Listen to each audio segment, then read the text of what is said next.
How you doing? We have here. I'm going to play a MSNBC segment that just is the epitome of leftists, especially on the conspiracy network, MSNBC. But we have a series of leftists that just they can't wait to nail Trump on something. And here, these people are going to be talking about. This panel will be talking about the special master that was appointed to look over the documents that the FBI seized from Mar-a-Lago, and they're going to make the claim that the documents were all classified. I don't believe they were, and I have proof that Trump declassified them, the ones that they're after. Let's just play the Joyce, bit. we have limited information into the timeline of this case. Judge Cannon called for the review to be conducted in a, quote, expedited and orderly fashion. She also directed Deary to prioritize the document review. Translate all of this for us. How much time are we looking at here? How quickly could this move, or could the review drag beyond November and the midterms? Well, at this point, we really don't know. This is largely in the hands of Judge Deary, now Special Master Deary. But one complicating factor is the government's appeal only as regards the classified documents in this big mass. There were no classified documents. They were all declassified. Of 11,000 or so documents. The government's appeal, which may end up seeing parts of that situation resolved by 3 judges in Atlanta. A lot of complicating factors. There are some folks who believe that it's Judge Deary's reputation for being relatively slow to move his cases that played a role in Team Trump's recommendation that he be Now, how is that a complication? selected as the special master. But How's that a the case complication? is pretty clear, and this is a sort of straightforward cut through the documents.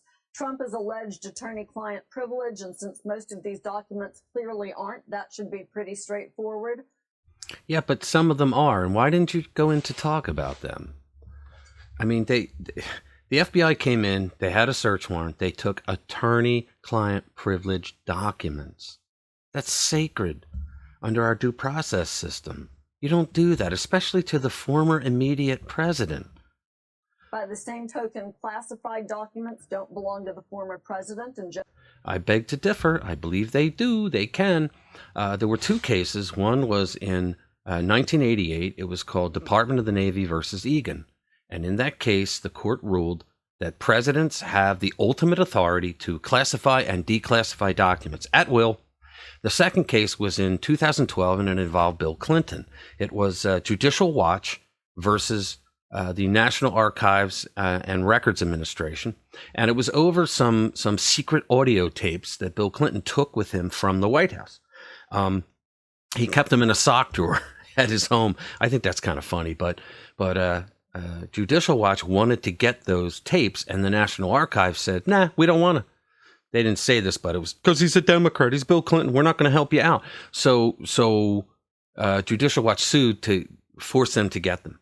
Well, the judge, which was a Obama-appointed judge, was Judge Amy Berman Jackson, and she ruled, I think rightfully so, she ruled that the National Archives does not have the authority to tell the President of the United States what is and isn't presidential records that he can take, and that the President has the right to determine what are presidential records he can take. And I'm going to prove in a minute that Trump declassified them all. Judge Deary shouldn't have any trouble excluding those from documents that should go back to the former president.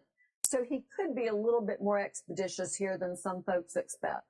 Joyce, Okay, so here we have these people are just champing at the bit, saying, "Oh, well, it could be before the midterms," which they're really hoping, because it'll cause all kinds of problems for the Republicans in the midterms.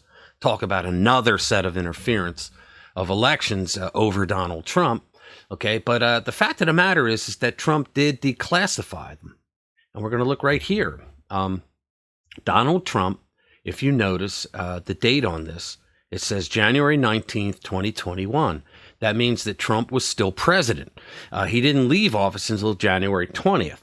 And so this is a presidential memoranda. It is part of the National Archives. I will leave the link down below. It's a memorandum on declassification of certain materials related to the FBI's Crossfire Hurricane investigation. Now, that Crossfire Hurricane investigation, for those that don't know, that is that was when the Obama administration illegally spied on Trump's campaign. You know, people don't even want to talk about the fact that it was Barack Obama's administration that did this, and because they still think that he shits rainbow and ice cream. All right, so they don't want to talk about the fact that he lawlessly had his FBI and intelligence agencies spying. He had increased the number of people that could do unmasking. They unmasked the hell out of everybody. They lied to a FISA court to obtain a FISA warrant so they could spy on Carter Page, and then using the 2-hop rule to get to anybody else that spoke to Page. The whole thing was a mess. So this memorandum is memorandum for the Attorney General, the Director of National Intelligence, the Director of Central Intelligence Agency, subject declassification of certain materials related to the FBI's Crossfire Hurricane investigation. By the authority vested in me as President by the Constitution and the laws of the United States, I hereby direct the following. Section 1, declassification and release.